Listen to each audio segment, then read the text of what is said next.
Hi, നമ്മളിവിടെ നോക്കുന്നത് the Bharatiya സാക്ഷ്യ Adhiniyam 2023 act 47 of 2023.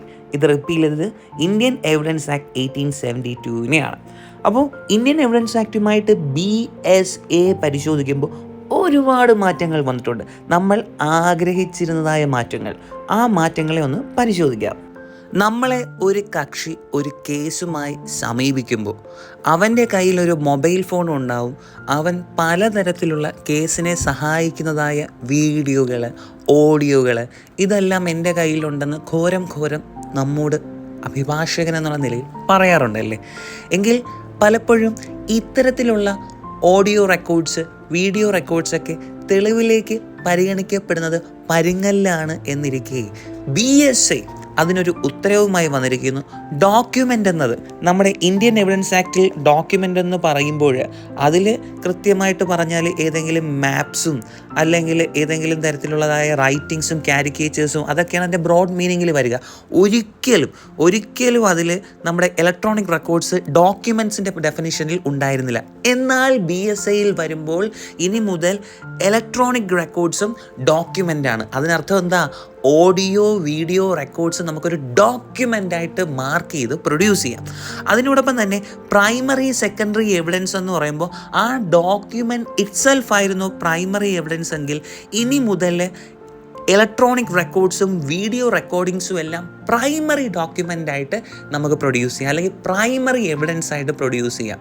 അതാണ്. അപ്പോൾ electronic records, video recordings, audio recordings ഇതെല്ലാം തന്നെ അസൽ തെളിവായിട്ട് ഇപ്പോൾ എവിഡൻസ് ആക്ട് സ്വീകരിക്കുന്നു. വലിയൊരു മാറ്റമാണ്.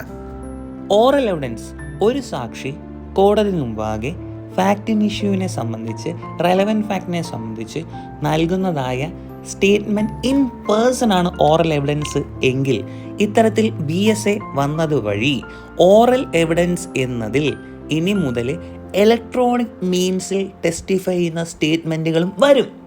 അതായത് ഇനി വീഡിയോ ഓഡിയോഗ്രാഫിക്കൽ ആയിട്ടുള്ള സ്റ്റേറ്റ്മെൻറ്റുകൾ കോടതിക്ക് പെർമിസിബിളാണ്. എക്സാമ്പിൾ വീഡിയോ കോൺഫറൻസ് വഴി. ക്ലിയർ? സോ അത്തരത്തിൽ ഓറൽ എവിഡൻസിൻ്റെ ആംബിറ്റ് തന്നെ മാറിയിരിക്കുന്നു, മനസ്സിലാക്കുക. അടുത്തതായി admissibility of electronic or digital records as evidence.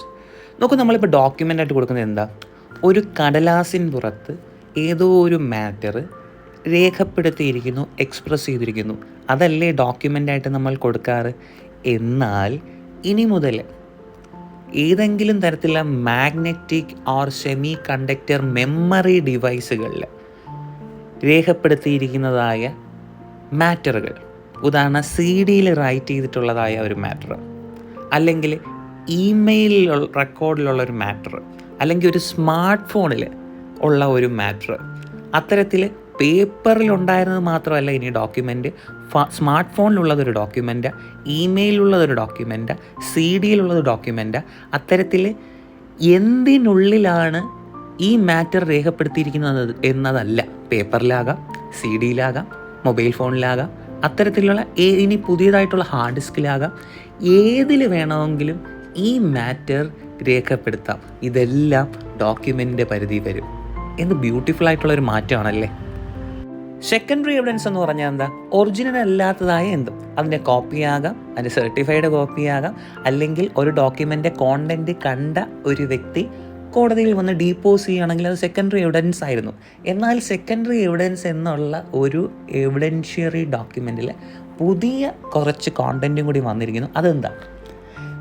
ഏതെങ്കിലും ഒരു വ്യക്തിയുടെ ഓറൽ ഓർ റിട്ടൺ അഡ്മിഷൻസ് ഇനി സെക്കൻഡറി എവിഡൻസ് ആണ്. അഡ്മിഷൻ എന്ന് പറഞ്ഞാൽ എന്താ? ഇന്ത്യൻ എവിഡൻസ് ആക്റ്റിൽ പറയുന്നുണ്ടായിരുന്നു, ഏതെങ്കിലും റെലവൻറ്റ് ഫാക്റ്റിൻ ഇഷ്യൂവിനെ സംബന്ധിച്ച് ഒരു ഇൻഫറൻസ് നൽകാൻ കഴിയുന്ന, ഒരു കൺക്ലൂഷൻ നൽകാൻ കഴിയുന്ന ഒരു തർക്ക വിഷയം കോടതിയിൽ മുമ്പാകെ ഇരിക്കുമ്പോൾ അതെ അതിങ്ങനെ തന്നെയാണ്, ശരി തന്നെ എന്ന് ഒരാൾ അഡ്മിറ്റ് ചെയ്യുമ്പോൾ ആ അഡ്മിഷൻ തെളിവായിട്ട് വരുമെങ്കിൽ ഇനി അഡ്മിഷൻ്റെ എവിഡൻഷ്യറി വാല്യൂ സെക്കൻഡറി എവിഡൻസ് എന്നാണ്. അത് അഡ്മിസിബിൾ ഇൻ എവിഡൻസ്. മനസ്സിലായോ? ഇനി അതോടൊപ്പം തന്നെ ഏതെങ്കിലും ഇലക്ട്രോണിക് റെക്കോർഡ്സ് നമ്മൾ കോടതി മുമ്പാകെ ഇപ്പോൾ ഒരു CD-യിൽ ഒരു റെക്കോർഡ് പ്രൊഡ്യൂസ് ചെയ്തു. ആ CD-യിൽ റെക്കോർഡ് ചെയ്തിട്ടുള്ള ഒരു ഇൻഫോർമേഷന് പരിശോധിച്ചതായ ഒരു എക്സ്പേർട്ടിൻ്റെ തെളിവ് എക്സ്പേർട്ടിൻ്റെ കോടതി മുമ്പാകെയുള്ള ഡീപ്പോസിഷനും ഇനി മുതൽ സെക്കൻഡറി എവിഡൻസാണ്. സോ ഇലക്ട്രോണിക് റെക്കോർഡ്സിനെ പൂർണ്ണമായിട്ട് സ്വീകരിക്കുന്ന തരത്തിലുള്ള ഒരു ഭേദഗതി മാറ്റമാണ് BSIയിൽ വന്നിരിക്കുന്നത്. അടുത്തതായി, ഒരു ഒഫൻസിന് ഒന്നിൽ കൂടുതൽ പ്രതികളെ ട്രയൽ ചെയ്യുമ്പോൾ അതിനെ ജോയിൻ്റ്ലി ട്രയഡ് എന്നാണ് പറയുന്നത്. എന്നാൽ BSIയിൽ ഒരു പുതിയ നിയമം വന്നിരിക്കുന്നു. ഒന്നിൽ കൂടുതൽ പ്രതികൾ ഒരു കേസിൽ ട്രയൽ ഫേസ് ചെയ്യുന്ന സമയത്ത് അതിൽ ആരെങ്കിലും അബ്സ്കോണ്ട് ചെയ്യുകയോ അതല്ല എങ്കിൽ 82, 83 സ്റ്റെപ്സ് നമ്മുടെ പ്രൊക്ലമേഷൻ, അറ്റാച്ച്മെൻറ്റ് ആ ഭാഗങ്ങളിലൊക്കെ വരുന്നതായ പ്രതികൾ കോടതിയിൽ അറസ്റ്റ് വാറണ്ട് പ്രകാരം ഒന്നും കൊണ്ടുവരാൻ കഴിയുന്നില്ല. ആ ഒരു സാഹചര്യത്തിൽ പോലും അബ്സ്കൗണ്ട് ചെയ്യപ്പെട്ട് കോടതി മുമ്പാകെ ഇല്ലാത്തതായ ഒരു പ്രതിയും ആ ജോയിൻറ്റ് ട്രയലിൻ്റെ ഭാഗമായി തന്നെ കണക്കാക്കപ്പെടുമെന്നതാണ്. അപ്പോൾ ഇനി ഒളിച്ച് നടന്നിട്ട് കാര്യമില്ല, അതാണ്. അപ്പോൾ ഇങ്ങനെ ഒരുപാട് സ്വാഗതാർഹമായ കാര്യങ്ങൾ ഇൻക്ലൂഡ് ചെയ്യപ്പെട്ടാണ് നമ്മുടെ BSI വന്നിരിക്കുന്നത്. എല്ലാം തന്നെ ഈ ഒരു ഓഡിയോ ക്ലാസ്സിൽ നമുക്ക് രേഖപ്പെടുത്താനും പ്രതിപാദിക്കാനും കഴിയില്ല. ഈ വരുന്ന ജനുവരി 1, 2024 മുതൽ ഡെഡിക്കേറ്റഡ് ആയിട്ടുള്ള നമ്മുടെ ക്ലാസ് സ്റ്റാർട്ട് ചെയ്യുന്നുണ്ട്. ഈ കാണുന്ന നമ്പറിലൂടെ നിങ്ങൾക്കും നിങ്ങളുടെ സീറ്റ് ഉറപ്പ് വരുത്താം. സോ ഇത്തരത്തിൽ വീഡിയോകളിലൂടെ കൗതുകമായ രീതിയിൽ പഠിക്കാം. LGP Law gives power.